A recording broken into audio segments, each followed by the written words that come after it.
Hello, I want to briefly walk us through counseling, the stages of counseling. As I teach temperament, some people might start talking to others about temperament, and this indirectly is a mini counseling session. So I feel it's important to develop a session on counseling. It could be counseling on temperament, on personality, or counseling. Generally, like medical consultation, counseling has four main stages.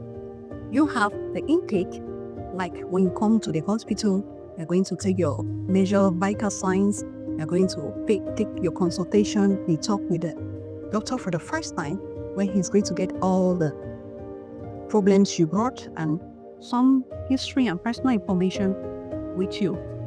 When we finish the counseling, the intake, we go to the diagnosis, and diagnosis is trying to see what is this person's actual problem. Usually we talk that the counselor is going to compare what we call the presenting problem and the diagnosed or actual problem.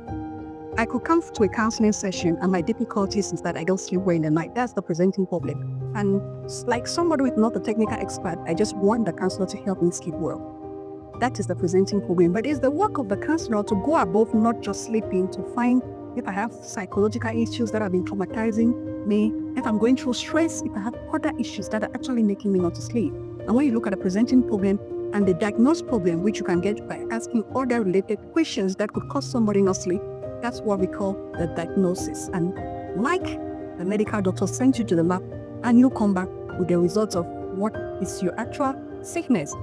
After diagnosis, we now have the resolution or the treatment, that's prescription.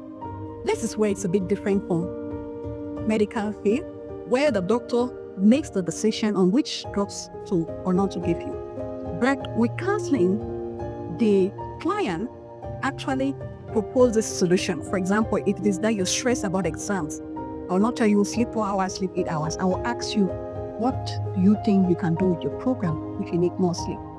The person can say, maybe I will set an alarm. Maybe I'll decide to not sell this month because I used to go and sell. That's why I wake up in the morning.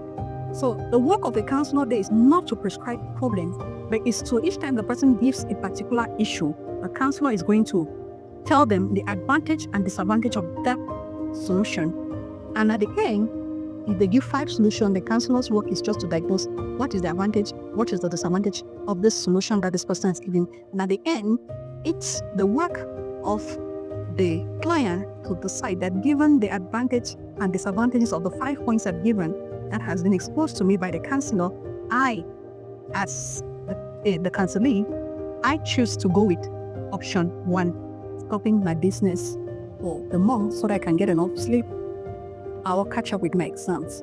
They make that decision. Why? Because if the counselor makes the decision for them, they are not going to adhere to it. But if they decide to make that decision, it becomes easy. And once they make the decision and they go on to the home, you can do what we call the follow-up. You give them the next rendezvous and the next rendezvous. Normally, let's say up to 12 sessions, like 4 times a month. After 3 months, we expect that person to be okay. But if it's so long that the problem is so difficult, we assume the person could go up to maybe 6 months, meeting once a week, or sometimes you skip once when it's going, you skip a week, like once in 2 weeks. And when that is finished, we have what we call termination of the session. It's not good to keep counseling somebody forever.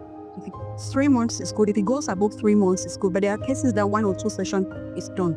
But if it's something that is longer, it can go. When it gets to 6 months, it's good. If you can't solve after 6 months, you don't have what it takes to solve it. So what you usually do, what we call about termination of session, we not terminate it when the person is well and is okay. We're like, okay, fine, the situation is finished. Since I think we are okay, why should we not continue following that person or talking to the person daily? Because it helps the person to see if he can cope with by himself without your continuous follow-up. So it's giving the person a bit of independence to apply that solution without your presence.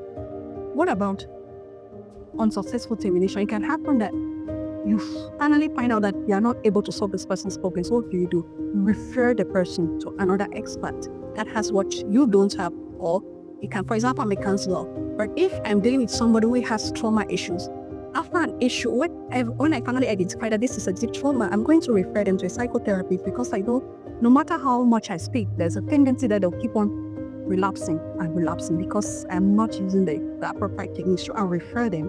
And when you refer them, they say that you keep on doing some follow-up. Maybe you can call them once in a while, like, how are you doing now? Follow-up helps you to track their progress, to see if they're doing well, to see if there are any other recommendations you can give them for their session or their situation. So this is summary of what it takes to counsel a human being. And there's one warning I give to every counselor or somebody who is just sitting, maybe as a Christian, to counsel people. It's so bad to abandon people halfway, especially when you don't have a particular reason. If you've moved out, something came up, politely explain. Because it's painful when somebody comes to you for the first session, explain all of their problems to you, and suddenly it's calling you and not picking. It's like explaining, it's hard for people to actually confide. It's like stripping naked in front of you. Because sometimes counseling happens to also touch a bit about the sins and things people are going through. So it's like you just got their stories and you decided now to gossip about it to other people. So when the person is talking, you don't have to sound sure, you don't have to judge them, you just have to listen and go through this four procedures. If they could help themselves, they will not come for you to judge them. They are coming because they have tried at their own end, it's not helping, and they are now telling you, please help me. So please don't judge them.